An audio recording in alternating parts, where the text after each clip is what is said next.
Estamos de regreso a Un Punto y Contrapunto. La semana pasada empezábamos a discutir el tema de los evangélicos y la 4T, el acceso que tienen algunos de estos grupos a la misma presidencia de la República, cómo están colaborando en el gobierno del presidente López Obrador también en otros aspectos, como la difusión, por ejemplo, de la cartilla moral. ¿Deben o no los presidentes de México hablar abiertamente de quién creen, de si creen en cierta religión, o si no, como sucede en Estados Unidos, donde los presidentes incluso se despiden diciendo buenas noches y que Dios los bendiga? Veamos el contexto. Hasta la llegada de Vicente Fox a la presidencia, los mandatarios mexicanos no manifestaban abiertamente sus creencias religiosas. México es constitucionalmente un estado laico desde 1857, cuando el presidente Benito Juárez impulsó las leyes de reforma que acabaron con la injerencia de la Iglesia Católica en la vida política, social y económica.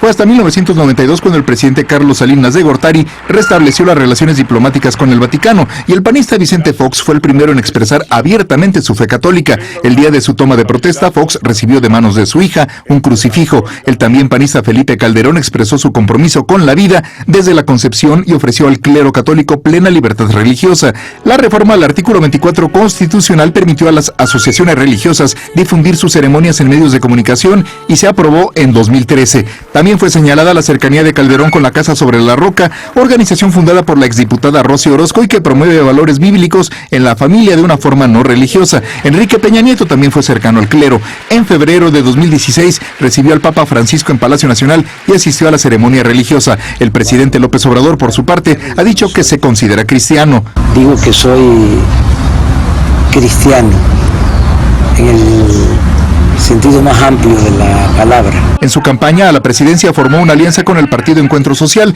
cuyos dirigentes son evangélicos, y desde que rindió protesta el presidente de la Confraternidad Nacional de Iglesias Cristianas Evangélicas, Arturo Farela, ha sido un visitante frecuente a Palacio Nacional. Confraternicia ha solicitado reformar la ley de asociaciones religiosas y culto público para que puedan ser concesionarias y permisionarias de medios electrónicos. López Obrador se ha mostrado a favor de esta iniciativa.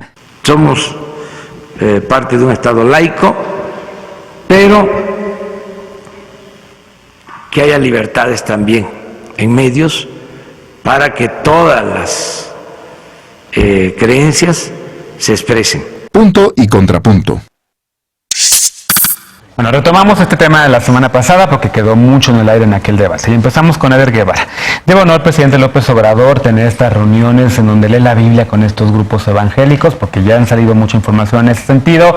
¿Debe o no el presidente de repente utilizar el lenguaje religioso en sus mañaneras? El lenguaje religioso lo ha usado toda la vida. Siempre ha hecho referencia sobre todo a Cristo y los varios pasajes de la Biblia, como hace referencia también a escritores y poetas. Yo creo que ejercicio de libertad es que las y los ciudadanos que ocupen algún cargo de elección popular tengan derecho a ejercer su fe y a decirlo públicamente. ¿A competir por un cargo también? O sea, los ministros de culto. No, porque es un debate también que está abierto en México. Yo creo que lo que tendríamos que discutir es cuál es el límite de la laicidad. Por ejemplo, que no se les ocurra tocar la educación laica, que no se les ocurra, como sí a muchos católicos y cristianos ultraconservadores, legislar con la fe de por medio. Pero el que cualquier representante popular diga yo profeso tal religión, creo que no es el problema.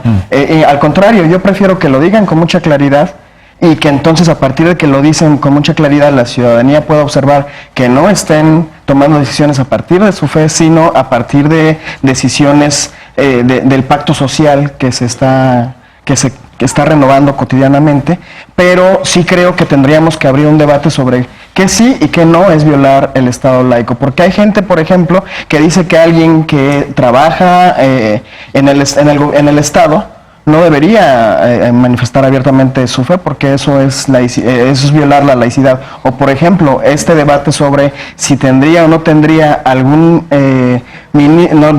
integrante de alguna iglesia católica o evangélica ser parte de los servidores de la nación. O sea, esos debates tendríamos que abrirlos para saber cuáles son los límites en un Estado moderno y democrático, cuáles son los límites de la laicidad y cuáles son ya las barreras que sí o sí tenemos que preservar. Por ejemplo, insisto, en el tema de la educación. Lisa, ¿qué opinas tú? ¿Que te gusta ver a los presidentes hablar abiertamente de su fe? ¿Prefieres que salgan del closet y nos digan cuál fe profesan o que se la tengan guardada? Fíjate que no, yo siempre he sido férrea defensora de que la gente puede creer en lo que le dé la gana, pero sus creencias adentro de su casa o adentro de sus templos, no necesariamente en el espacio público. ¿Por qué? Porque las implicaciones de que un presidente, así sea Felipe Calderón, o sea Andrés Manuel, o sea Enrique Peña Nieto, o llámese como se llame, declare públicamente su fe, sí tiene efectos sobre cómo la gente lo percibe, sobre la validación que la gente hace sobre sus mismas creencias y sobre la percepción que tiene y crece de sus creencias como las válidas o las rectoras de lo que debería ser un modo de ser. En ese sentido, yo siempre he sido de las personas que han dicho las decisiones y lo público debe permanecer público y como tal ajeno de todo credo o confesión, ¿no? Y lo privado es privado y ahí Andrés Manuel se puede declarar todo lo cristiano que quiera y ahí puede ir a todas las misas que le dé la gana, pero no en tanto que presidente, porque en tanto que presidente lo que sí hace es de cierta manera transferir su sistema de creencias a quien le sigue. Y eso puede ser muy peligroso porque supongamos que en este caso estamos hablando de los evangélicos y las concesiones a televisión, pero en casos anteriores los hemos visto negando derechos abiertamente a ciertas comunidades y lo que no podemos obviar tampoco es que todas estas comunidades religiosas sí tienen agendas que se vuelven políticas. Y habiendo dicho eso, por ejemplo, el Partido Encuentro Social con el que hizo alianzas y estos personajes que hoy en día se palacean en Palacio, justamente como decía la nota, son antirregulación de las drogas, antimatrimonio igualitario, anti-adopción homoparental, sí tienen un rol muy específico de las mujeres, son antiderecho a decidir, y lo vimos, por ejemplo, en la famosa cartilla moral, que siempre se nos dijo que no era de corte religioso, que siempre se nos dijo que no tenía nada que ver con la vinculación del credo del presidente, pero donde la mujer no está mencionada y queda completa y absolutamente anulada como sujeto de derechos políticos, ciudadanía y de derechos económicos, laborales y libertades, en una cosa que hoy en día se va a repartir a gran escala y que sí me parece que los efectos de largo plazo no los podemos obviar.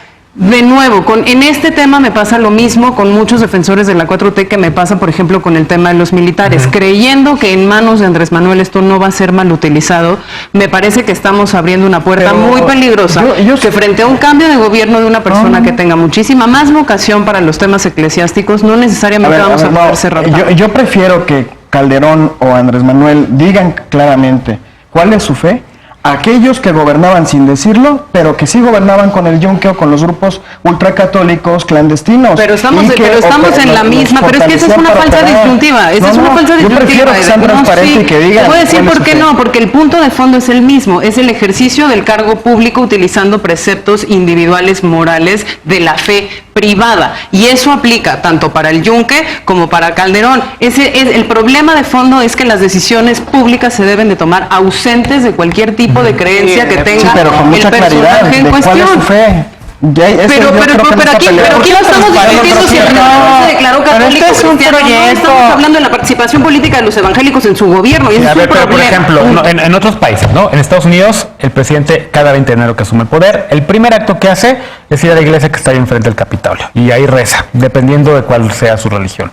En un templo multidimensional. Su constitución es así. En Francia, una república laica también, hubo un presidente que decía: yo soy católico, pero jamás voy a gobernar pensando en mis deberes religiosos, en mi fe, para poderle limitar el derecho de decidir a las mujeres y demás, ¿no? ¿Por qué otras democracias sí lo pueden tener y aquí no?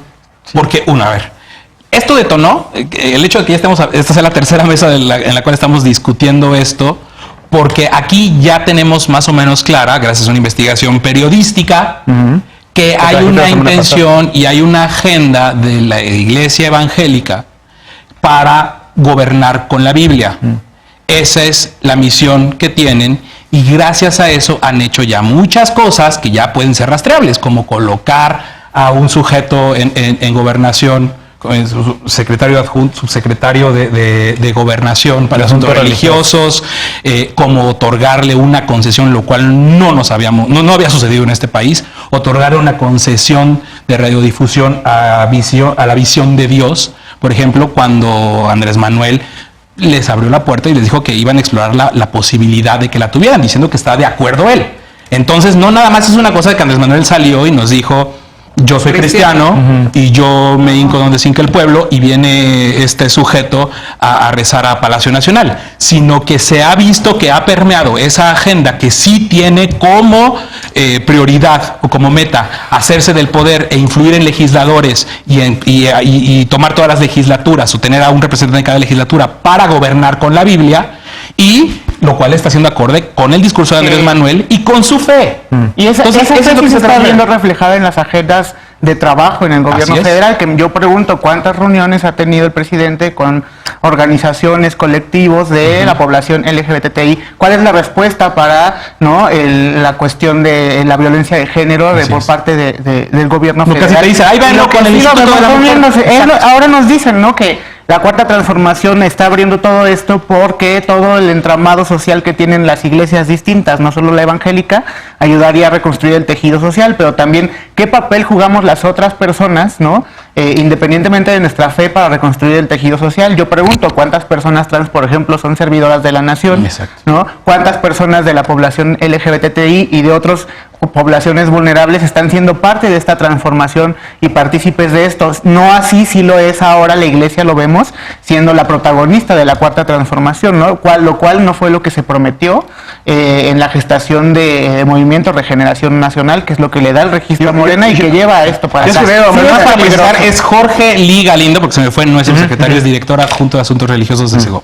Yo sí veo a mucha gente de la población LGBTI asumiendo cargos de toma de decisiones en el gobierno, en el partido y en las distintas instancias. ¿Pero qué de las decisiones están legislaturas. tomando? ¿Cuál es la Muchas, política pública? muchas No la vemos decisiones. tangible, vamos Muchas a enumerarla. ¿Cuál es la decisiones. política pública? del como cuál? gobierno federal para la Aquí población el tema es, LGBTI? insisto, como lo dije en el debate anterior, el gobierno de Andrés Manuel es un frente amplio popular. Y están reflejados los distintos espectros. Y también, así como hay evangélicos, hay católicos, hay nos progresistas. parece completa y absolutamente incoherente y difícil Yo no de dije que fuera gestionar. incoherente, O sea, a está ver, bien. vamos a ver. Sí, son un Está frente bien. popular, pero insisto, política pública es política pública laica porque el 24 constitucional así lo dice.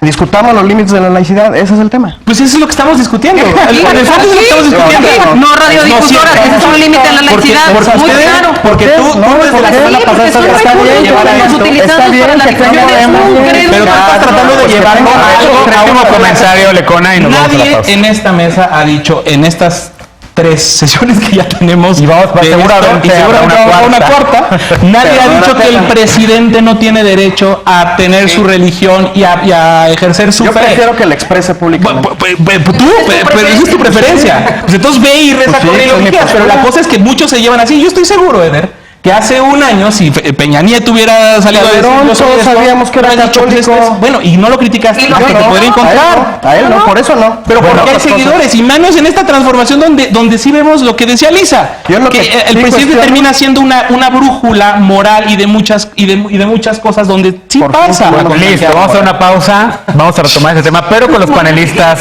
de martes y jueves, así que mañana retomaremos el tema.